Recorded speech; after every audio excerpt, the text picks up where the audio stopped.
নমস্কার, আমি বৈশাখী। শিল্প সাহিত্য বাই বৈশাখী চ্যানেলে সকল শ্রোতা বন্ধুদের স্বাগত জানাই। আজ আপনাদের বলবো গল্প সমর্পণের রাত। গল্পটি পাঠে এবং লেখায় আমি বৈশাখী বিশ্বাস দেবনাথ। প্রাপ্তমনস্ক শ্রোতা বন্ধুরা অবশ্যই শুনবেন। গল্পটি প্রথম থেকে শেষ পর্যন্ত শুনবেন। ভালো লাগলে অবশ্যই লাইক করবেন, কমেন্ট করবেন, শেয়ার করবেন এবং আপনাদের প্রিয় চ্যানেল শিল্প সাহিত্য বাই বৈশাখী সাবস্ক্রাইব করে বেল বাটন প্রেস করে পাশে থাকতে একদম ভুলবেন না। বন্ধুরা, শিল্প সাহিত্য বাই বৈশাখী এখন চলে এসেছে ইউটিউব মিউজিক পডকাস্টে। ইচ্ছে করলে আপনারা সেখান থেকেও গল্প শুনতে পারেন এবং আপনাদের ব্যক্তিগত মতামত আমার সঙ্গে শেয়ার করতে পারেন। আজ আপনাদের বলবো গল্প সমর্পণের রাত। গল্পটি পাঠে এবং লেখায় আমি বৈশাখী বিশ্বাস দেবনাথ। গল্পটি প্রাপ্তবয়স্ক শ্রোতা বন্ধুদের জন্য অবশ্যই, যাদের ভালো লাগবে না তারা দয়া করে এড়িয়ে যাবেন। উফ, তুই আসলে কি ভাবিস নিজেকে বলতো? হিরো? শ্রেয়া কপাল কুঁচকে একেবারে রাগে ফুটতে ফুটতে সীমান্তকে বলল। হ্যাঁ, আমার তো তাই মনে হয়। সীমান্ত পাল্টা উত্তর দিল, তার মুখে সেই বিশেষ হাসি যা শ্রেয়ার রাগকে আরো বাড়িয়ে দেয়। শ্রেয়া আর সীমন্তের মধ্যে বেশি কথা বলে না, আর কথা বলা মানেই যুদ্ধ। দুইজনের প্রথম দেখা স্কুলের বার্ষিক অনুষ্ঠান রিহার্সালে, মাধ্যমিকের সময়। সীমান্ত ভুলে গিয়ে শ্রেয়ার পারফরমেন্সের আগেই মঞ্চে উঠে পড়েছিল, আর শ্রেয়া সেটার জন্য সীমান্তকে একদম মাফ করতে রাজি না। তুই কি পুরোপুরি একটা নির্বোধ নাকি? শ্রেয়া তর্জনী তুলে তাকালো সীমান্তর দিকে। সীমান্ত সেই ঘটনায় একটু বিরক্ত নয়, বরং মজা পাচ্ছিল। তার ভালো লাগছিল, কারণ ও জানতো শ্রেয়ার রাগ হলে মুখটা কেমন লাল হয়ে যায়, আর সেটা দেখতে ওর ভীষণ মজা লাগে। শোন শোন শোন শোন, মঞ্চের ব্যাপারটা এত বড় কিছু না। এমনকি তোর পারফরমেন্স দেখার জন্যই তো গিয়েছিলাম আমি। তুই ভুল বুঝলি। সীমান্ত একদম শান্ত কণ্ঠে বলল, কিন্তু ওর চোখে দেখা যাচ্ছিল সেই দুষ্টু হাসি, জোড়া ভ্রু নাচিয়ে নাচিয়ে। তুই যদি আর একবার আমার সামনে পড়িস না, আমি তোর মুখটা দেবো একেবারে বিগড়ে। আবার রাগের চোটে বলল শ্রেয়া। এইবার সীমান্ত বলল, আর তুই যদি আর একবার আমার সামনে পড়িস, আমি। শ্রেয়া বলল, আমার মুখটা কি করবি? চুমু দিবি? প্রত্যেক কথায় সীমান্তর রাগ হয় শ্রেয়ার। কথা শেষ করার আগেই সীমান্ত কৌতুকের সুরে নিজের ঠোঁটে হাত রেখে দুষ্টু একটা ইঙ্গিত দেয়। এতে মাথা আরো গরম হয়ে যায়। তো সাহস দেখে মনে হচ্ছে তুই যেদিন এক ঘা খাবি না, তুই সেই দিন মানুষ হবি। সীমান্ত হাসতে হাসতে বলে, আমার জীবনটা তোকে দিয়েই মানুষ হবে রে। এইভাবেই দিন চলছিল। দুইজনের মাঝে ঝগড়ার কোনো শেষ ছিল না। কিন্তু আশ্চর্যের বিষয় হলো, এই ঝগড়া থেকেই সীমান্ত আর শ্রেয়ার মাঝে অদ্ভুত একটা বন্ধন তৈরি হচ্ছিল। দুইজনেই চুপচাপ ভাবে একে অন্যের দিকে আকৃষ্ট হয়। শ্রেয়া একদিন দেখলো, যখন সে সীমান্তকে দেখতে পায় না, তখন একটা অদ্ভুত শূন্যতা অনুভব করে। অন্যদিকে সীমান্তও খেয়াল করলো যে শ্রেয়ার সঙ্গে ঝগড়া না শুনলে তার দিনটাই অসম্পূর্ণ মনে হয়।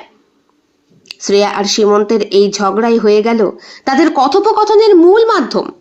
ঝগড়া করেই যেন তারা কাছাকাছি আসছিল, কিন্তু কোনোদিনই কেউ সরাসরি প্রেমের কথা বলতে পারছিল না। দুইজনের ইগো এত বড় যে কেউ আগে স্বীকার করতে চায় না। সীমান্ত একটা ছেলে মানুষই হাসি দিয়ে বলল, পালিয়ে বিয়ে করবো আমরা, শুনলি তো? শ্রেয়া ভুরু কুঁচকে বলল, তুই কি পুরোপুরি পাগল হয়ে গেছিস? এটা কোনো সিনেমা না, এটা আমাদের জীবন। জীবনটা সিনেমার মতন না হলে দেখ দেখ দেখ, আমার কাছে পুরো ব্যাপারটাই একটা কল্পনার জগতের মতো। জীবনটাও তো সিনেমার মতোই নাকি? যদি সিনেমা না হয় তাহলে মজা কোথায় বলতো? সীমন্ত আরো গা ছুঁয়ে দিল কথাটায়, যেন পুরোপুরি পালানোর জন্য রেডি। শ্রেয়া আর সীমন্ত দুইজনেই পড়ে গ্রাম্য মফস্বলের এক ছোট্ট শহরে। ক্লাস 10 থেকে দুইজনের প্রেম, বন্ধুত্বের শুরু, তারপর ধীরে ধীরে ভালোবাসা। সবচেয়ে বড় সমস্যা পরিবার, যারা কড়া শৃঙ্খলার মধ্যে থেকে সন্তানদের ভবিষ্যৎ গড়তে চায়। শ্রেয়ার পরিবার খুব রক্ষণশীল, আর সীমন্তের পরিবার কুলীন বংশগতিতে গর্বিত। শ্রেয়ার বাবা মা চান মেয়ের বিয়ে হোক ভালো এক জমিদার বাড়ির ছেলের সাথে, যেখানে সম্মান আর অর্থ দুই থাকবে। শ্রেয়া এক প্রকার বাধ্য হয়েই দিন গুনছে, কবে তার জীবনের রং বেরঙের স্বপ্নগুলো শেষ হয়ে যাবে। কিন্তু সীমান্ত একদমই মানতে নারাজ। সে ঠিক করেছে শ্রেয়াকে নিয়ে পালাবে। একদিন বিকেলে ক্লাসের পরে দুইজনেই দেখা করে। সীমান্ত হাসি মুখে বলে, আগামীকাল রাতের ট্রেনে আমরা পালিয়ে যাব। শ্রেয়া কিছু বলার আগেই সে সীমান্তর চোখে এমন একটা অদম্য সাহসের ছাপ দেখল, যেন সত্যি কিছু করতে চলেছে। পাগল, এইভাবে পালানো যায়? মানে কিভাবে করবি? শ্রেয়ার কণ্ঠে সংশয়। সীমান্ত গভীরভাবে বলল, তুই আমায় বিশ্বাস করিস না? দেখ না, আমরা পালিয়ে একটা নতুন জীবন শুরু করব, যেখানে কেউ আমাদের বাধা দিতে আসবে না, অন্তত আমাদের পরিবার তো নাই। শ্রেয়ার মনে দ্বিধা, ভয়, উত্তেজনা সব মিলিয়ে একটা ককটেল চলছে। তুই কি আসলেই প্রস্তুত সবকিছু মেনে নেবার জন্য? সীমন্ত জবাব দিল, তুই যদি সঙ্গে থাকিস সব ঠিক হয়ে যাবে। শ্রেয়া শেষ পর্যন্ত একটা ছোট্ট হাসি দিল, আর মনে মনে ভাবল, কি হবে জানি না, তবে সীমান্তর সাহসকে একবার দেখে নিতে হয়। স্কুলের মাঠে তখন বিকালের শেষ সূর্য। পিচ ঢালা রাস্তার ওপারে দাঁড়িয়ে থাকা ছেলেটাকে দেখে শ্রেয়ার মনটা তিক্ত হয়ে ওঠে। এই ছেলেটা যে কেন সবসময় আমার পেছনে ঘুরঘুর করে বুঝি না। ছেলেটার ছায়া কখনো দেখা যায় না, সবসময় একটা কালো আবরণে যেন মুখ ঢেকে রাখে। মনে মনে ভাবে শ্রেয়া। কিছুদিন হলো স্কুলে যাবার পর ওই রেজাল্ট আউট নিয়ে সীমন্ত আর শ্রেয়ার দুই পরিবারের মধ্যে বেশ একটা ঝগড়া বিবাদ চলছে। সীমন্ত বলেছিল শ্রেয়াকে, এই তোর সঙ্গে প্রেম করতে গিয়ে আমার মাধ্যমিকের রেজাল্ট খারাপ হলো। আমি বলেছিলাম আমি বলেছিলাম আমার সঙ্গে প্রেম করতে? এই তোকে যা বলি, তুই সবকিছুর মাঝে ঝগড়া কেন করিস বলতো? সেই থেকে মারকাটারি হয়েছে। দিন 15 চলল তুমুল ঝগড়া। বন্ধু বান্ধবীরা ঠিক করতে পারে না, কথা বলতে গেলেই এদের মধ্যে ঝগড়া বাঁধে। শেষ অব্দি অসীম বলল, তার তোরা কি করে প্রেম করিস সত্যিই বুঝি না মাইরি। কোথায় কোথায় ঝগড়া, কোথায় কোথায় ঝগড়া। আরে রেজাল্ট খারাপ হতেই পারে, সেটা পড়াশোনার জন্য হয়েছে, অনেক সময় খাতা দেখার জন্য হয়। তাই তো তুই শ্রেয়াকে কেন দোষ দিচ্ছিস বলতো? এই তোর কিন্তু শ্রেয়ার প্রতি খুব চুলকানি। হ্যাঁ, কি বললি? চুলকানি? মেরে এক করে কি করবি? মারবি? আয় আয়। সেই তো স্কুলের মধ্যে বিশ্রী একটা ব্যাপার। শেষ অব্দি হেডমাস্টার, ভাগ্যিস ওনার কপালেই সীমন্তর হাতে থাপ্পড়টা সপাটে গিয়ে পড়েনি, লেগেছিল শ্রেয়ার গালে।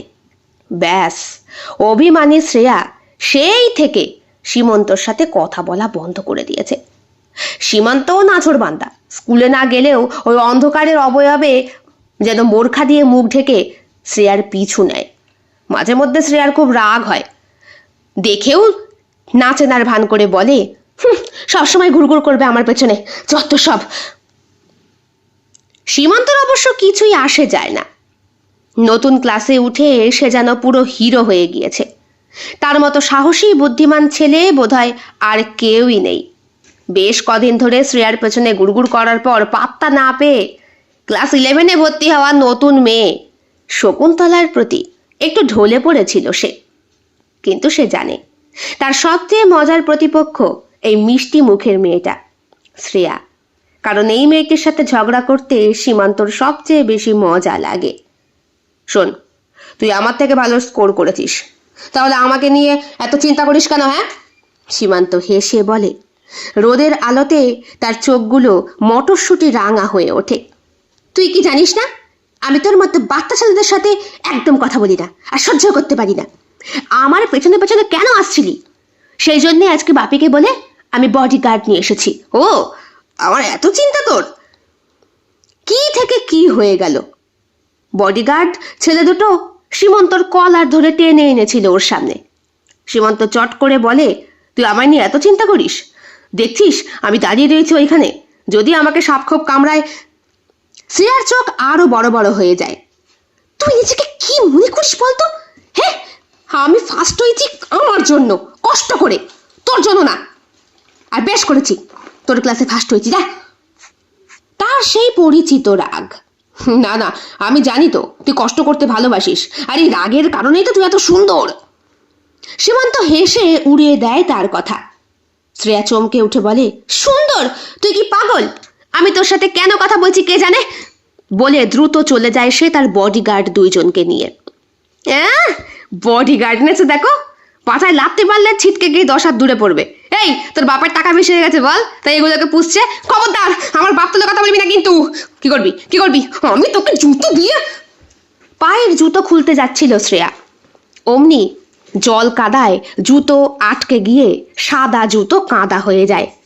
স্কুলে যাবার পথে এমন একটা পরিস্থিতি, রাস্তা দিয়ে হেডমাস্টার সাইকেল নিয়ে যাচ্ছেন গলা খাকারি দিয়ে, যেন উনিও সব দেখতে পেয়েছেন।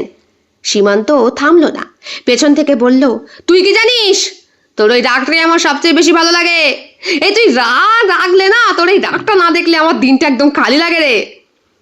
শ্রেয়া থমকে যায়। এক মুহূর্তেও তার রাগ ভাঙে না, কিন্তু মনটা একটু নরম হয়। এই ছেলেটা কি আসলেই তাকে নিয়ে ভাবে? কি সব উল্টোপাল্টা কথা বলে। এই, তোর মুখে কি ভালো কথা থাকে না রে? তুই কখনো সিরিয়াস হতে পারিস না?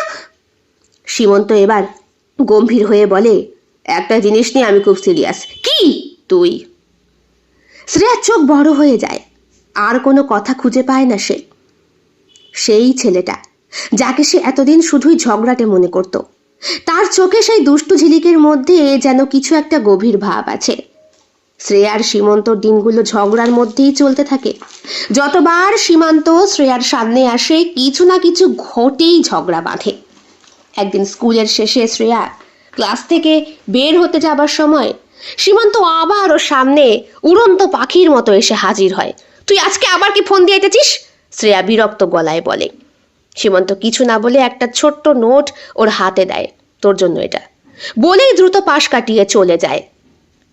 শ্রেয়া কিছুটা অবাক হয়ে নোটটা খুলল, তবে সীমন্তকে উদ্দেশ্য করে বলল, হ্যাঁ, আর বুঝি পাত্তা দিচ্ছে না? না, শকুন্তলার দুষ্মন্ত, যেটা দিয়েছে সেটা দেখ।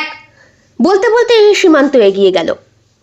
অমিতকে ডেকে শ্রেয়া বলল, কি দিয়েছে রে? আমি বলতে পারবো না। এই শোন, দেখ দেখ, আমি সুস্থ মস্তিষ্কের মানুষ, আমি ঝগড়াঝাটি পছন্দ করি না, আমার বাপ মা শেখায়নি। তোরা যা খুশি কর। সবাই যেন ওদের সাথে কথা বলতেই ভয় পায়। যেতে যেতে অমিত বলে, এই তোদের সঙ্গে থাকা মানে ঝগড়া শিখে যাওয়া। আমার বাপ বলে দিয়েছে, তুই বা সীমান্ত কারো সঙ্গে যদি আমাকে রাস্তায় কথা বলতে দেখে আমার ঠ্যাং খোঁড়া করে দেবে। হাসে শ্রেয়া। ভেতরে লেখা আছে নোটটার মধ্যে, তোর রাগটা দেখতে ভালো লাগে, কিন্তু হাসিটা দেখতে আরো ভালো লাগবে। কেমন হবে যদি আমরা কাল ঝগড়া না করে একটু কথা বলি? শ্রেয়া এক মুহূর্তের জন্য থমকে গেল। সে কি মজা করছে? সত্যিই কিছু বলছে? শ্রেয়ার রাগ আর বিস্ময়ের মিশ্রণে একটা অদ্ভুত অনুভূতি হলো। সে তো এতদিন শুধু সীমান্তের বিরক্তিকর কথাগুলোই দেখেছে, কিন্তু এবার মনে হলো ছেলেটার মধ্যেই কিছু একটা অন্যরকম আছে। পরদিন সকালে স্কুলের মাঠে দেখা হলো দুইজনের। শ্রেয়া মনে মনে প্রতিজ্ঞা করেছিল আজ ঝগড়া করবে না। সীমান্ত হাসি মুখে এগিয়ে এসে বলল, আজ কিন্তু আমরা ঝগড়া করব না, প্রমিস। শ্রেয়া ঠোঁটে এক চিলতে হাসি এনে বলল, দেখি তুই কতক্ষণ ধরে রাখতে পারিস। এই প্রথমবার ওরা দুইজন ঝগড়া ছেড়ে আস্তে আস্তে কথা বলা শুরু করলো। একে অপরের ছোট্ট ছোট্ট গল্প, ইচ্ছে অনিচ্ছেগুলো শেয়ার করতে শুরু করলো। সীমন্ত সবকিছু নিয়ে মজা করার অভ্যাসটা থাকলেও তার মধ্যে একটা আলাদা গভীরতা ছিল, যা শ্রেয়ার চোখে পড়তে শুরু করলো। তুই সবসময় এমন দুষ্টু কেন করিস? শ্রেয়া হেসে প্রশ্ন করে। কারণ তুই রাগলে তোকে আরো সুন্দর লাগে রে। সীমান্ত চোখে মজা নিয়ে বলে, কিন্তু এবার শ্রেয়া জানে মজার আড়ালে কিছু একটা সত্যি আছে। তাহলে সেদিন বলছিলি যে আমরা পালাবো? সিরিয়াসলি? কিন্তু আমরা তো এখনো প্রেম করছি না। তাহলে আমরা কি করছি? ওমা, আমরা তো বন্ধু। আমি তোকে বললাম আমরা কিন্তু একদিন পালাবো। পালিয়ে কি করবো? পালিয়ে সবাই যা করে, আমরা বিয়ে করবো। ঠাট, আমরা তো বন্ধু, তুই তো এইমাত্র বললি। কথার ফাঁকে মজার ফাঁকে ঝগড়াগুলো আস্তে আস্তে গভীর বন্ধুত্বের রূপ নেয়। সীমন্ত মাঝে মাঝে শ্রেয়াকে বই নিয়ে সাহায্য করত, যেদিন শ্রেয়া স্কুল যেতে পারতো না। আর শ্রেয়া তাকে প্রায় ভৎসনা করত কেন সে এত অনিয়মিত। কিন্তু ওদের ঝগড়া মনে হতো না, যেন এটা তাদের ভালো লাগার একটা অঙ্গ হয়ে দাঁড়িয়েছিল। 11 বার্ষিক পরীক্ষা শেষ, আর তারপরে দীর্ঘ একটা ছুটি। শ্রেয়ার সীমন্তের দেখা এখন কমে গিয়েছে। শ্রেয়া প্রথমবার স্বস্তি অনুভব করছে, কারণ এই ছুটিতে সীমান্ত দুষ্টুমি বা ঝগড়া সহ্য করতে হবে না। কিন্তু কয়েকদিন পরে অদ্ভুতভাবে কিছু একটা মিস করতে শুরু করলো সে। দিনগুলো যেন কেমন ফাঁকা ফাঁকা লাগছে। সকালে স্কুলের পথে সীমান্তর বিরক্ত করা, মজার কথা, এইসব যেন অভ্যেস হয়ে গিয়েছিল শ্রেয়ার। সীমান্তের অবস্থা একই রকম। সে প্রতিদিনই ভাবতো শ্রেয়াকে একটিবার দেখলে বা তার সঙ্গে কথা বলতে পারলে ভালো লাগতো, কিন্তু অজানা কারণেই সে কিছুটা দ্বিধাগ্রস্ত ছিল। সে জানে শ্রেয়া এত সহজে মেনে নেবে না যে ওদের মধ্যে বন্ধুত্বের চেয়ে বেশি কিছু একটা আছে। তাই সে সিদ্ধান্ত নিল এবার কিছু একটা করতেই হবে। ছুটির শেষের দিকে সীমন্ত কাপা কাপা হাতে শ্রেয়াকে ফোনটা করেই ফেললো। নাম্বারটা জোগাড় হয়েছে অমিতের কাছ থেকে, কারণ দুইজনই একই টিউশনি মাস্টারের কাছে পড়তো। অমিত তো বলেছে, দেখ ভাই, আমার নাম নিবি না কিন্তু। আমি কিন্তু তোদের ঝগড়ার মধ্যে পড়তে চাই না। তোর কি মনে হয় আমরা সবসময় ঝগড়া করি? কি করিস? ইয়ে করিস? ভালোভাবে কথা বলতে গেলেও তোদের সঙ্গে ঝগড়া হয়ে যায়। এই দেখ, আমিও তোদের সঙ্গে ঝগড়া করতে করতে ভদ্র কথা ভদ্রভাবে উত্তর দিতে পারি না। আমি তখন বলতে পারতাম, নাম্বারটা নিয়েছিস নে, আমার নাম বলবি না। কিন্তু দেখ, বললাম কিরম করে, তোর সঙ্গে যেন কোমর পেতে ঝগড়া করছি। যাক বন্ধু, কিছু একটা তো তোকে শেখাতে পেরেছি। কথাটা বলে সীমান্ত। ফোন করতেই, হ্যালো, কেমন আছিস? সীমান্তর কণ্ঠে সেই পুরনো দুষ্টুমির আভাস। কে? তুই তুই আমাকে ফোন করেছিস কেন এত রাতে? শ্রেয়া অবাক হয়ে বলে। এটার জন্য সে একেবারেই আশা করেছিল না। এই ঘটনা তার কাছে একেবারেই অপ্রত্যাশিত। কেন, কথা বলা যাবে না? এই বন্ধুর সঙ্গে কথা বলা নিষেধ? সীমান্তর গলায় সেই পুরনো পরিচিত ঠাট্টা। শ্রেয়া একটু হেসে আস্তে আস্তে বলে, না না, সেটা না, কিন্তু তুই হঠাৎ ঠিক আছিস তো? কি বলবি বল। কে রে? বাবা, অমিত ফোন করেছে, স্যার নোটস দেবে। কবে থেকে পড়ানো শুরু করবে জিজ্ঞেস কর। স্কুলের ছুটির পরে 1 মাস তো সাগর বসে বসেই মাইনে নিয়ে নেবে। 1,500 টাকা কম? উফ, তুমি আবার শুরু করলে বাবা, ফোনে কথা বলছি। হ্যাঁ হ্যাঁ হ্যাঁ, বল বল, টাকাটা তো মাগনায় আসে। কথাটা বলে বাবা বেরিয়ে গেলেন। ফোনের ওপার থেকে সীমান্ত বলল, আরে মোগাম্ব সামনেই বসে আছে, দেখ, খুব খারাপ হবে কিন্তু। কিছু না রে, আমি তোকে খুব মিস করছি। সীমান্তর গলায় মজা থাকলেও বুকের ভেতরের কথাটা যেন সত্যি। শ্রেয়া একটু চুপ করে যায়। তুই মিস করছিস? সত্যি বলছিস? হ্যাঁ, তোকে না দেখে দিনগুলো কেমন যেন ফাঁকা ফাঁকা লাগে। মনে হয় আমরা আবার ঝগড়া করতে পারলে ভালো লাগতো। সীমান্ত হেসে বলল, কিন্তু কণ্ঠে গভীরতা। শ্রেয়া একটু চুপ করে রইল, তারপর হেসে বলল, ঝগড়ার জন্য মিস করছিস? অন্য কিছু নয় তো? ঝগড়ার আড়ালে কিছু আছে কি নেই সেটা তো তুই নিজেই খুঁজে দেখ। সীমান্ত এবার সরাসরি কিছু না বললেও তার কথার গভীর মর্ম ছিল। শ্রেয়া জানতো সে সীমান্তকে নিয়ে মনের গভীরে কিছু একটা অনুভব করছে, কিন্তু সেটাকে প্রকাশ করা এত সহজ নয়। তার চারপাশে একটা অদ্ভুত নীরবতা নেমে এলো। তারপর হঠাৎ মনে হলো এই ঝগড়া আর মজা শুধু বাইরে থেকে দেখা, ভেতরে হয়তো এটাই তাদের ভালোবাসার প্রকাশ। দিনগুলো এভাবেই কাটে। স্কুলের ছুটি শেষ, আবার শ্রেয়ার সীমান্তর দেখা শুরু হয়। বন্ধুত্ব আরো গভীর হয়, কিন্তু ওদের মধ্যে যা চলছে তা দুইজনে বুঝতে পারলেও কেউ সরাসরি স্বীকার করতে সাহস পায় না।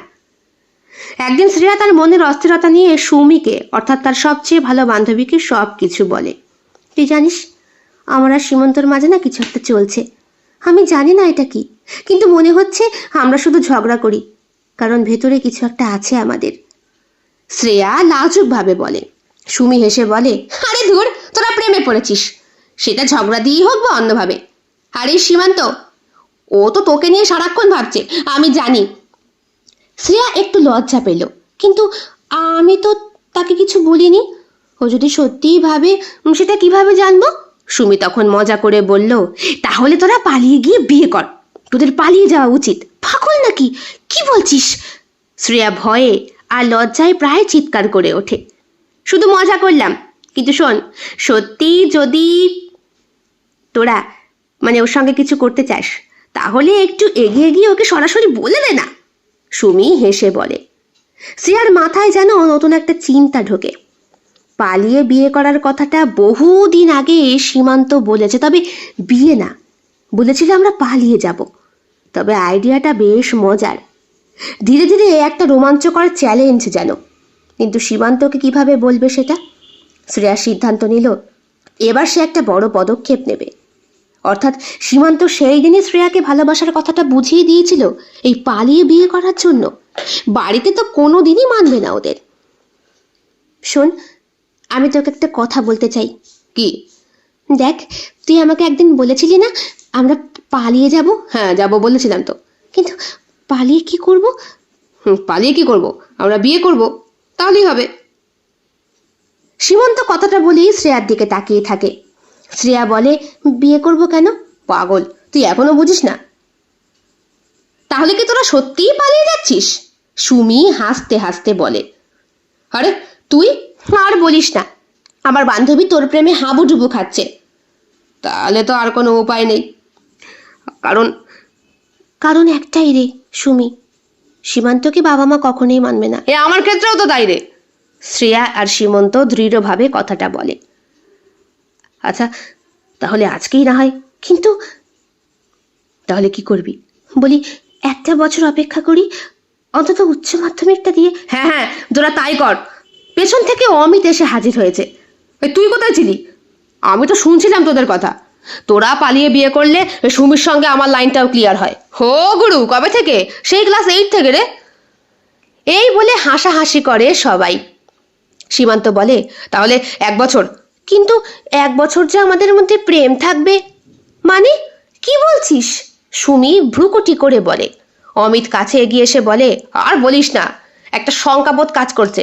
1 বছর সম্পর্ক টিকবে তো নাকি ঝগড়া করে করেই কেস ওলট পালট হয়ে যাবে? সত্যি মাইরে, তোরা পারিসও। আমার সঙ্গে অমিতের ঝগড়াই হয় না।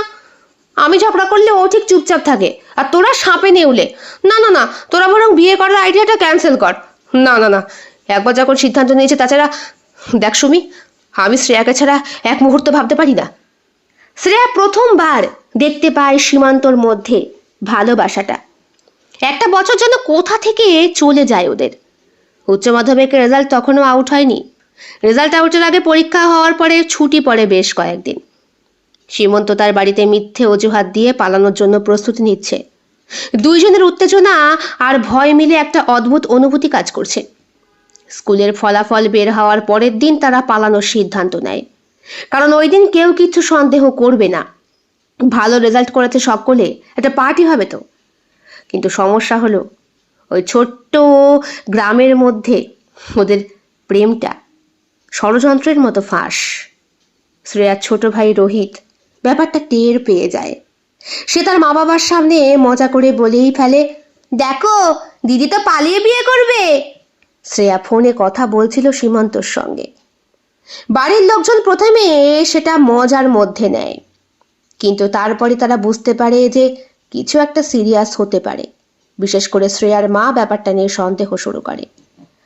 ফলাফল বের হওয়ার দিন সকালে শ্রেয়া ঘর থেকে বেরোতেই তার মা তাকে ডেকে বললেন, শ্রেয়া, তোর জন্য একটা বড় খবর আছে। তোর বাবা তোর বিয়ের জন্য একটা ছেলের কথা ভাবছে। এনারাই পাত্র, খুব ভালো পরিবার। শ্রেয়া থমকে গিয়ে বলে, কি বিয়ে? হ্যাঁ, তোর বাবার কথা মতো তারা তোর ফলাফল জানার পরই আসবে তোকে দেখতে। এটা তোকে জানানো হয়নি আগে, কারণ তোর পড়াশোনার মনোযোগ দিতে চেয়েছিলাম আমরা। মা শান্তভাবে বললেন। শ্রেয়ার মাথায় যেন বাজ পড়ল। তার পালানোর পরিকল্পনা তো একেবারে ভেস্তে যাচ্ছে। আর সীমন্তর সঙ্গে পুরো ব্যাপারটা বলার সময়ও নেই। হেনারাই পাত্র, শ্রেয়া তো জানেই না কিভাবে সামলাবে এটা। হালকাভাবে মাথা নেড়ে বলে, কিন্তু মা, আমি কি এত তাড়াতাড়ি বিয়ে করতে পারবো? তার মা মুখের দিকে তাকিয়ে বললেন, তুই এখন বড় হয়েছিস, বুঝতে হবে তোকে। তোকে আরো ভালো সুযোগ দিতে চাই। তুই নিশ্চয়ই জানিস বিদেশে সেটেল করলে কত ভালো হয়। শ্রেয়া কথা বাড়াতে চায় না, কিন্তু তার মন ভেতরে ভেতরে টালমাটাল।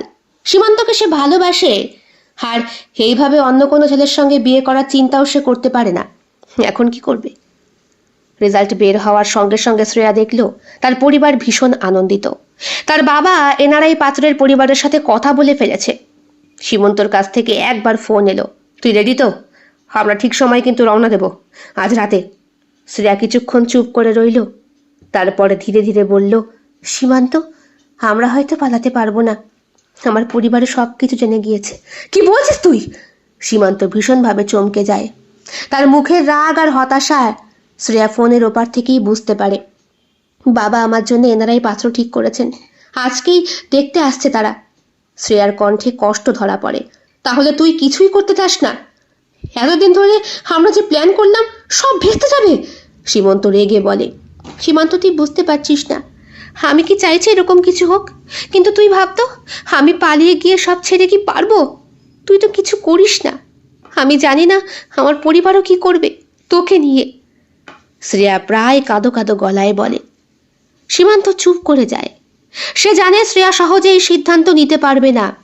তাদের ভালোবাসা এমন একটা জায়গায় এসে পৌঁছেছে, এখানে এখন তাদের দুইজনকেই কঠিন সিদ্ধান্ত নিতে হবে। শ্রেয়ার বয়স মাত্র 18, কিন্তু জীবনের এই গুরুত্বপূর্ণ সিদ্ধান্তটা সে যে অনেক আগেই নিয়ে ফেলেছে। ঠিক আছে, তুই দেখ তাহলে কি করবি। সন্ধেবেলায় ফোন আসে। সুমি জানায়, কি রে, সীমান্ত বলল ও নাকি আত্মহত্যা করবে। কি বলছিস? কেঁপে ওঠে শ্রেয়া। পরের দিনই পাত্র দেখতে আসার কথা। আমাকে আমাকে একবার ওর সাথে কথা বলা। হ্যাঁ বল, আমি অমিতের বাড়ি আছি, এখানেই সীমান্ত এসেছে আমাদের সঙ্গে কথা বলতে। ইস, কি অবস্থা হয়েছে ওর। Hello hello. কি বলবি? আমি পালিয়ে বিয়ে করব। এটাই ছিল ওদের চূড়ান্ত পরিকল্পনা। সুমি অমিত সবার সাথে ঠিকঠাক কথা বলে নেয় ওরা। নিজের ঘরে চুপিসারে জামা কাপড় ব্যাগে ভরে ফেলে। রাতের বেলা বাড়ি থেকে বের হওয়ার সময় মনের ভেতরে একটা অদ্ভুত উত্তেজনা কাজ করছিল। ভাইকেই বলতে হয়েছিল ব্যাপারটা, চকলেট খাইয়ে। কাউকে বলবি না কিন্তু। কিন্তু দিদি, তুই কোথায় যাচ্ছিস? আমি যাচ্ছি সুমির বাড়ি। ওর বাড়ি থেকে আজকে আমার একটু নোটস ফোর্স পড়তে হবে। কিন্তু তোর তো রেজাল্ট বেরোলো কালকে। উফ, আস্তে কথা বল না ভাই, কেন চিল্লাচ্ছিস? 100 টাকা দে। 100 না, তোকে 500 দিচ্ছি। আর এই নে। বিরাট বড় একটা চকলেটের প্যাকেট আর 500 টাকা হাতে দিয়েছিল ভাইয়ের। ভাই দরজাটা খুলতে সাহায্য করেছিল, কারণ রাত বেরাতে টয়লেটে যাওয়ার অভ্যেস ছিল তারই। ভাগ্যিস টয়লেটটা বাইরে ছিল। পরিবারের কাউকে কিছু না বলে পালানো সীমন্তর সঙ্গে শ্রেয়ারও জীবন শুরু করার এক নতুন রোমাঞ্চকর ভাবনা শরীরের প্রতিটি কোষকে যেন উন্মাদনায় ভরিয়ে দিচ্ছিল। শ্রেয়া একদম নির্দিষ্ট সময়ে স্টেশনে পৌঁছে যায়। আশেপাশে তেমন লোকজন নেই। রাত গভীর হওয়ার সঙ্গে সঙ্গে পরিবেশও নিস্তব্ধ হয়ে উঠেছে। তার মন ঘন ঘন ধকধক করছে। সীমান্ত কথা দিয়েছিল ঠিক রাত 12টায় স্টেশনে এসে তাকে নিয়ে পালাবে ট্রেনে করে। কিন্তু সময় গড়িয়ে যায়। প্রথমে 1 ঘন্টা, তারপর 2 ঘন্টা। সীমান্তর কোনো খবর নেই। স্টেশনটা ধীরে ধীরে নিস্তব্ধ হয়ে যাচ্ছে। একসময় ক্লান্ত হয়ে অপেক্ষা করতে করতে শ্রেয়া চোখের পাতার ভারে ঘুমিয়ে পড়ে। স্টেশনে ব্যাংকের বেঞ্চে শরীরটা একটু এলিয়ে দেওয়ার সাথে সাথেই গভীর ঘুম নেমে আসে তার ওপর। হঠাৎ ভোরের হালকা আলোয় তার ঘুম ভেঙে যায়। চোখ খুলতেই মনে পড়ল সে তো স্টেশনে। এক মুহূর্তের জন্য সীমন্তের কথা মনে পড়ল তার, কিন্তু চারপাশে তাকিয়ে দেখল শ্রেয়া সীমান্ত আসেনি। মনের ভেতরটা হঠাৎ একটা ভয়ঙ্কর আশঙ্কায় কেঁপে উঠল। ঠিক তখনই সে তার সামনে এক বিশাল ছায়ামূর্তি দেখতে পেল।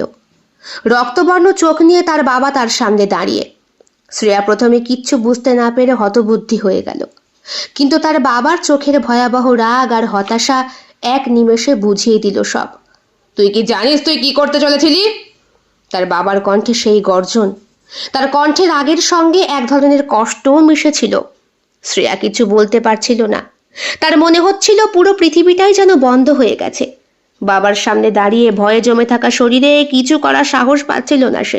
বাড়ি ফিরে চ, আর একবারও কথা বলার চেষ্টা করবি না। তোর মাকে আমি দেখছি। মা তো কিছুই জানতো না। কিন্তু বাবা। চুপ! তোর মা জানলে কি হবে তুই কল্পনাও করতে পারবি না। তার বাবা চাপা গলায় বললেন, কিন্তু কণ্ঠে সেই কঠোরতার চিহ্ন স্পষ্ট। কি দিয়ে মেয়েকে মানুষ করেছে? হ্যাঁ, ওই মহিলার আজকে। বাবা, আমাকে কিছু করো না। শ্রেয়ার গালে সপাটে একটা চড় পড়তেই সে আর প্রতিবাদ করল না।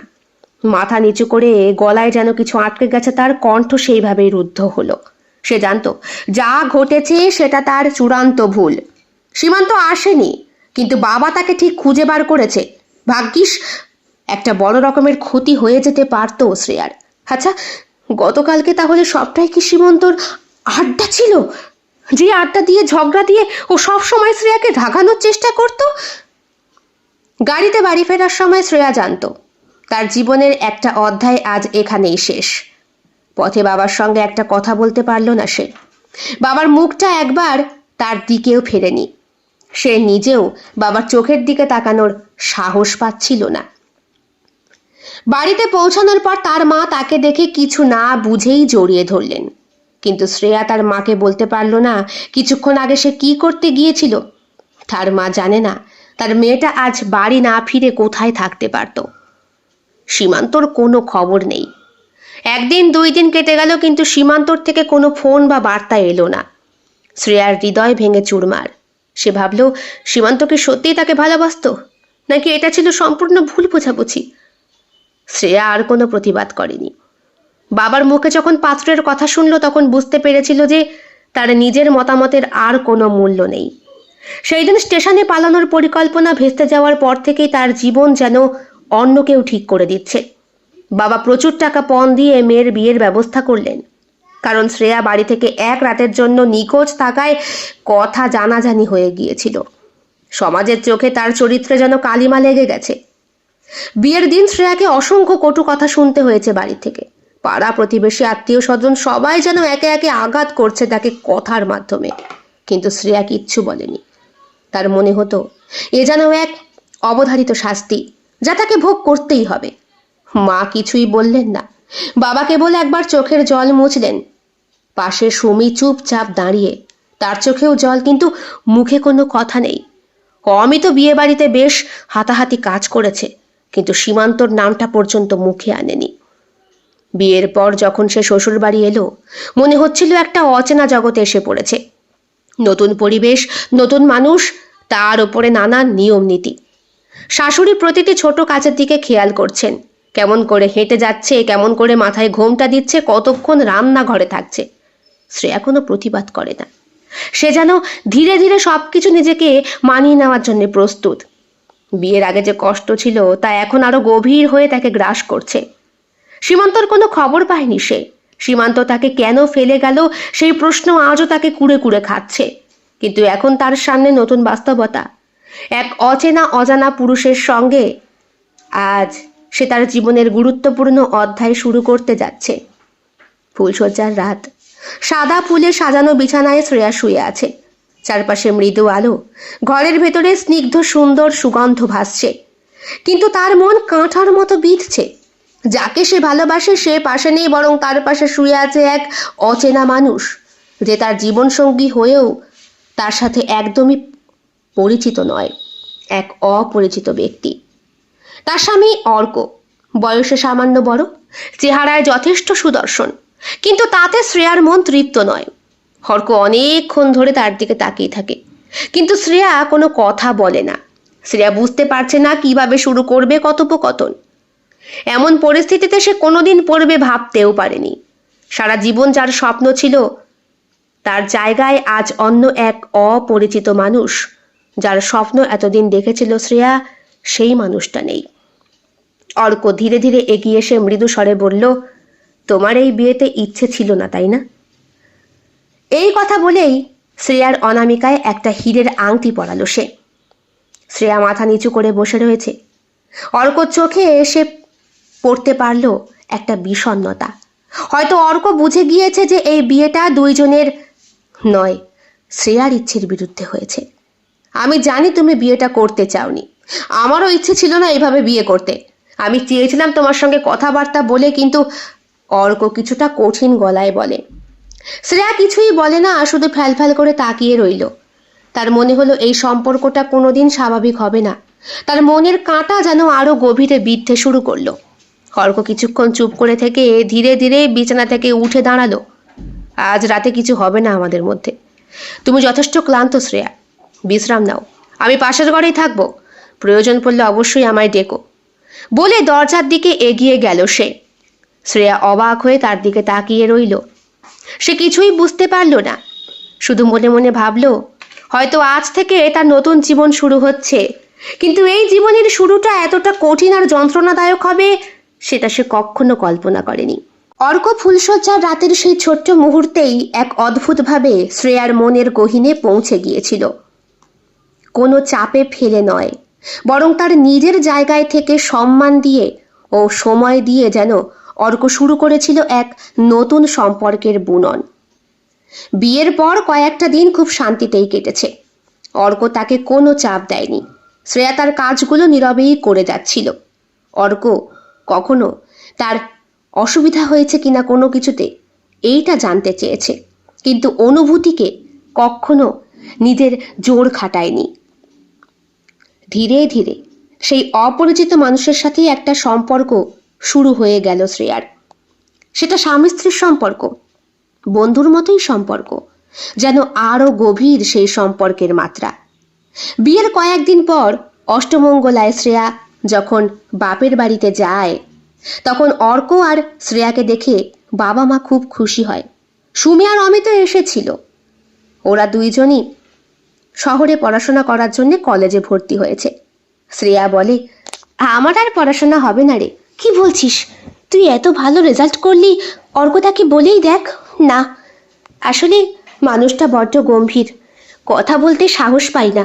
হে, কি কথা বলছিস? তোর বড়ের সাথে তুই কথা বলতে পারবি না? দেখ অমিত, বিয়ের আগে একরকম, বিয়ের পর আরেক রকম। সত্যি রে শ্রেয়া, তোকে দেখে বুঝতে পারছি যেই মেয়েটা কথায় কথায় ঝগড়া করতেও সীমান্তর সঙ্গে। কি বলছিস সেগুলো? আমি চাই না আমার অতীত আমার বর্তমানকে গ্রাস করুক। সরি, ভুল হয়ে গেছে। আমরা বরং এখন আসি। হ্যাঁ। অমিত আর সুমি বুঝতে পারে বেশিক্ষণ থাকলে সীমান্তর কথা ওরা বলে ফেলবে। সীমান্ত গ্রামে ফিরে এসেছে। সে মামার বাড়ি বেড়াতে গিয়েছিল। সেই দিন স্টেশনে আসার উদ্দেশ্যেই সে রওনা হয়েছিল, কিন্তু কিভাবে যেন পালিয়ে যাওয়ার খবরটা জানতে পেরে গিয়েছিল বাড়ির লোক। মা এত অসুস্থ হয়ে পড়লেন যে মাকে নিয়ে হাসপাতালে ছুটতে হয়েছিল। সেইখান থেকেই মাকে নিয়ে মামার বাড়ি যেতে হয়েছে। মা এখন অনেকটা সুস্থ, তাই সীমন্ত ছুটে এসে আগে সুমির বাড়ি যায়। জানতে পারে মাত্র কয়েক দিনের মধ্যে সব পরিবর্তন হয়ে গিয়েছে। সীমান্ত সারাদিন এখন মদ খায়, নেশায় চুর হয়ে থাকে, একটা কথা বলে না। কিন্তু অমিত বলল, খবরদার সুমি, শুধু শুধু শ্রেয়াকে কষ্ট দিস না। সীমান্ত ছেলে মানুষই ঠকবাজিটাই ওর আসল পরিচয় হয়ে শ্রেয়ার কাছে থাক। অর্ক, ওই লোকটাকে দেখেছিস তো? শান্তশিষ্ট, কত ভদ্র একটা মানুষ। শ্রেয়ার জীবনে ঝগড়টে মানুষের থেকে এমনই একটা মানুষের দরকার ছিল। কিন্তু অমিত না বললে যে আমি ওর কাছে অপরাধী হয়ে থাকবো। না না না না, আমরা এসবের মধ্যে নেই। ছাড়, খবরদার উনাক করে এসব বলতে যাস না, কখনো না। অর্ক শ্রেয়াকে নিয়ে চলে আসে কলকাতার ফ্ল্যাটে। প্রত্যেক দিন সকালবেলা তার অফিসে যাওয়ার আগে সে শ্রেয়াকে জিজ্ঞেস করতো, ভালো আছো তো? তোমার কিছু লাগবে? খুব সাধারণ অথচ আন্তরিক কথা, কিন্তু শ্রেয়া তাতে একটা অব্যক্ত শান্তি পেত। অর্ক প্রায় শ্রেয়াকে নিয়ে হালকা কথা বলার চেষ্টা করত, যদিও শ্রেয়া তখনও সেই আগের ঘটনাগুলো ভুলতে পারেনি। মনের মধ্যে সীমান্তর সেই প্রতারণা যন্ত্রণা রয়ে গিয়েছিল। তবে অর্ক কখনোই তাকে তার অতীত নিয়ে প্রশ্ন করেনি, বরং এমনভাবে নিজেকে তুলে ধরেছে যেন তারা এক নতুন জগতে পা দিয়েছে, যেখানে তাদের পুরনো কোনো ছায়া নেই। একদিন বিকেলে অর্ক অফিস থেকে ফিরে এসে মজা করে বলল, আজ আমাকে চা বানিয়ে খাওয়াবে না? শ্রেয়া কিছুক্ষণ চুপ করে থাকলো। এমন সরল আর মিষ্টি অনুরোধের সামনে সে আর না বলতে পারল না। চা বানিয়ে নিয়ে এসে ট্রেতে চা এবং কিছু বিস্কুট সাজিয়ে তার সামনে রাখলো। অর্ক চায়ে চুমুক দিয়ে মৃদু হেসে বলল, তোমার হাতের চা দারুণ হয়। এইভাবে চললে তো প্রতিদিনই তোমাকে চা বানাতে হবে কষ্ট করে। শ্রেয়া মুখে মৃদু হাসি প্রকাশ করলো। বহুদিন পর তার মনে হচ্ছে সে যেন কারোর সামনে স্বাভাবিক হতে পারছে। অর্কর সঙ্গে কথা বলা সহজ, তার মধ্যে কোনো চাপ নেই, কোনো বাধ্যবাধকতা নেই। এরপর দুইজনের মধ্যে ধীরে ধীরে বন্ধুত্ব আরো বেশি গভীর হতে শুরু করলো। অর্ক যখনই সময় পেত চেষ্টা করত শ্রেয়ার সাথে হেসে খেলে সময় কাটানোর। তাদের মধ্যে সেই স্বামী স্ত্রীর সম্পর্কের গাম্ভীর্য কখনো তৈরি হয়নি, বরং এক ধরনের বন্ধুর মতো ভাব। শ্রেয়াও ধীরে ধীরে অর্ককে বিশ্বাস করতে শুরু করলো। একদিন রাতে দুইজনেই বসে টিভি দেখছে। অর্ক হঠাৎ বলল, তুমি কি আমার সাথে আড্ডা দিতে পছন্দ করো না? আমাকে কিছু বলো না কেন? শ্রেয়া একটু চুপ থেকে বলল, আসলে আমি এখনো সবকিছু ঠিকঠাক বুঝে উঠতে পারছি না। তোমার সাথে কথা বলতে ভালো লাগে, কিন্তু মনে হয় আমি খুব ধীরেই সব মেনে নিতে পারছি। অর্ক মুচকি হেসে বলে, সময় নাও, কোনো তাড়া নেই। আমি তোমার বন্ধু হতে পারলেই খুশি। সম্পর্কটা কি বন্ধুত্ব দিয়েই শুরু করা যায় না? এই দেখো না, আমার সব বন্ধুরা তো বলে বিয়ের পরে বউ কত কিছু নিয়ে তাদের সঙ্গে ঝগড়া করে, কথা বলতেই নাকি ঝগড়া। অথচ দেখো আমার বউটা কত লক্ষ্মী। শ্রেয়া কিছু বলে না, চুপ করে থাকে। ঝগড়া প্রসঙ্গ উঠলেই যে সীমন্তর দুষ্টু ভরা মুখটা ভেসে ওঠে। কিন্তু মনে হলো তার অর্ক সত্যিই তার মনটাকে বোঝার চেষ্টা করছে। এই নতুন সম্পর্কটা তাকে একটু একটু করে নতুন অর্থ শেখাচ্ছে। শ্রেয়ার মনের গভীরে অর্কর প্রতি একটা অদ্ভুত টান শুরু হয়েছিল, যার শুরুটা ছিল বন্ধুত্ব নিয়ে। অর্কের প্রতিটি ছোট কাজ, যত্ন, একান্তভাবে বন্ধুর মতো পাশে থাকা, সব কিছুই যেন ধীরে ধীরে শ্রেয়ার মনকে ঘিরে ফেলেছিল। সে বুঝতে পারছিল এই মানুষটি তার জীবনের সত্যিকারের সঙ্গী, যার ভালোবাসা নিঃস্বার্থ। অর্ক কখনোই তার উপরে কোনো দাবি চাপিয়ে দেয়নি, বরং তার অনুভূতিকে সম্মান দিয়েছে, পাশে থেকেছে নির্ভরতার প্রতীক হয়ে। অনেক রাত ধরে শ্রেয়া ভাবছিল, তার মনে হতে লাগলো অর্কের মতো একজন মানুষকে এসে স্বামীর অধিকার থেকে বঞ্চিত করছে এতদিন। সীমান্তর প্রতারণা এবং সেই রাতের ঘটনা এখনো তার মনের কোণে ছায়া ফেলেছে, কিন্তু সেগুলো ধীরে ধীরে মিলিয়ে যাচ্ছে অর্কের মায়াবী আচরণের সামনে। সীমান্তকে তো আর খুঁজে পাওয়া যায়নি সেই রাতের পর, অন্তত সেটাই জানে শ্রেয়া। যেই ছেলেটাকে ভালোবেসে সে পালিয়ে যেতে চেয়েছিল, সে তাকে ছেড়ে পালিয়ে গিয়েছে। কিন্তু অর্ক কখনো তাকে ফেলে পালায়নি, বরং সে অপেক্ষা করেছে, তাকে বুঝেছে এবং সময় দিয়েছে। এইসব ভেবে শ্রেয়ার মনে হলো অর্কই তার জীবনের শ্রেষ্ঠ পুরুষ, আর সে নিজের মনের কথা বলার জন্য আজ রাতে অর্কর জন্য বিশেষ কিছু আয়োজন করবে। ঘরের প্রতিটি কোণে ছোট্ট ছোট্ট মোমবাতি জ্বালিয়ে শ্রেয়া আজকের রাতটা সাজিয়ে তুলেছে। মোমবাতির আলোয় ঘরটা যেন রূপকথার রাজ্যের মতো দেখাচ্ছিল। বাতাসের মৃদু সুগন্ধি, তার চারপাশে এক নরম স্নিগ্ধ পরিবেশ। বিছানার পাশে রাখা ফুল মৃদু বাতাসে তাদের সুবাস ছড়িয়ে দিচ্ছিল। শ্রেয়া তার প্রিয় শাড়ি পরেছে, সোনালি রঙের পাড়ে লাল শাড়ি, যেটা অর্ক তার জন্য কিনে এনেছিল। অর্কের জন্য অপেক্ষা করতে করতে শ্রেয়ার মনে নানা ভাবনা আসে। সে ভাবে কিভাবে আজ অর্ককে তার মনের কথা বলবে, কিভাবে অর্ককে এসে তার ভালোবাসা প্রকাশ করবে। এতদিন যা বলতে পারেনি, আজ সেই না বলা কথাগুলো প্রকাশ করবে সে। অর্ক সবসময় একটা দূরত্ব বজায় রেখেছে, কারণ সে জানতো শ্রেয়া তার জন্য প্রস্তুত নয়। কিন্তু আজ শ্রেয়া তার সমস্ত দ্বিধা কাটিয়ে আজ সে পুরোপুরি অর্কর কাছে আত্মসমর্পণ করবে, শুধু শারীরিকভাবে নয়, বরং মনের গভীর থেকেও। রাত বাড়তে থাকে আর শ্রেয়ার অপেক্ষার প্রহর যেন দীর্ঘ হতে থাকে। অবশেষে দরজায় হালকা শব্দ। অর্ক এসে দরজা খুলে ভেতরে ঢোকে। সে হঠাৎ থমকে যায়। ঘরের পরিবেশটা যেন এক মুহূর্তের জন্য তাকে স্তম্ভিত করে দেয়। মোমবাতির মৃদু আলো, ঘরের সৌরভ, আর তার সামনে দাঁড়িয়ে থাকা শ্রেয়া, সব কিছুই তাকে অবাক করে দেয়। অর্ক কিছুক্ষণ চুপ করে তাকিয়ে থাকে, তারপর ধীরে ধীরে বলে, এটা কি ব্যাপার শ্রেয়া? আজ তো। শ্রেয়া তার কথা শেষ করতে দেয় না। সে অর্কর কাছে গিয়ে মৃদু স্বরে বলে, আমি এতদিন তোমাকে যা বলতে পারিনি, আজ সেটাই দিতে চাই। তুমি আমার জীবনের সবচেয়ে বড় আশীর্বাদ। তুমি সবসময় আমার পাশে থেকেছো, আমাকে সম্মান করেছো, সময় দিয়েছো। আমি আজ তোমাকে আমার সব কিছু দিতে চাই। আমার মন, আমার দেহ, আমার আত্মা, আমি তোমায় ভালোবাসি। অর্কর চোখে অশ্রু জমে ওঠে। সে হয়তো কখনো ভাবেইনি যে শ্রেয়া তাকে এমন কথা বলবে। অর্ক ধীরে ধীরে শ্রেয়ার হাত ধরে বলল, তুমি কখনোই বাধ্য ছিলে না আমার কাছে কিছু দেওয়ার। আমি চাইনি যে তুমি কোনো চাপ অনুভব করো, কিন্তু আজ আমি তোমার ভালোবাসা পেয়ে নিজেকে পৃথিবীর সবচেয়ে ভাগ্যবান মানুষ বলে মনে করছি। শ্রেয়া ধীরে ধীরে অর্কর বুকে মাথা রাখে। অর্ক তাকে আলতো করে জড়িয়ে ধরে। আজ তাদের মধ্যে সব দূরত্ব, সব দ্বিধা ভেঙে গেছে। মোমবাতির আলোয় সেই রাতটা ছিল তাদের জীবনের নতুন শুরু। যেখানে শুধু ভালোবাসা, বন্ধুত্ব আর আত্মিক সংযোগ থাকবে। পরের দিন সকালটা হয় লাজুকভাবে শুরু। শ্রেয়া কিছুতেই অর্কর চোখের দিকে তাকাতে পারছিল না। অর্কও যেন ঘর থেকে দৌড় মারতে পারলে ভালোবাসে। মানুষটা এক রাতের মধ্যে কত পরিবর্তন হয়ে গিয়েছে তার। সেই গাম্ভীর্য ভাব নিয়েই ছেলে মানুষে ফিরে এসেছে। রান্নাঘরে শ্রেয়া রান্না করছিল। আচমকাই পেছন থেকে শ্রেয়াকে জড়িয়ে ধরতেই শ্রেয়া মার কাটারি চোখে যখন তাকালো, এত বড় মানুষটা ভয় পেল বউকে। শ্রেয়া হেসে বলল, ভয় পাচ্ছ কেন? না বাবা, এমনভাবে তাকালে যে আমার হাওয়া টাইট। শোনো, আজ আমরা তাড়াতাড়ি বেরোবো এক জায়গায়। কোথায়? তোমাকে তো কোথাও নিয়ে খাওয়াতে টাওয়াতে যাইনি, আজকে যাব। কোথায় বলো না? আরে, কলেজে নতুন স্টুডেন্টরা ভর্তি হচ্ছে তো, আর তুমি তো জানো আমি একজন প্রফেসর। একটা ছেলে এসেছে, বিরাট মজার কথা বলে, জানো তো। নাম সীমান্ত, তোমাদের গ্রামেরই, ফার্স্ট ইয়ারে ভর্তি হয়েছে। আর আমি চাই তুমিও আমার কলেজে ভর্তি হয়ে অন্তত গ্র্যাজুয়েশনটা কমপ্লিট করো। প্রত্যেকটা মানুষেরই একটা স্বপ্ন থাকে, চাহিদা থাকে, ইচ্ছে থাকে। তোমার কি কিছু ইচ্ছে করে না? কিছু হতে, চাকরি বাকরি করতে বা কিছু? শ্রেয়া কিছুক্ষণের জন্য যেন থমকে যায়।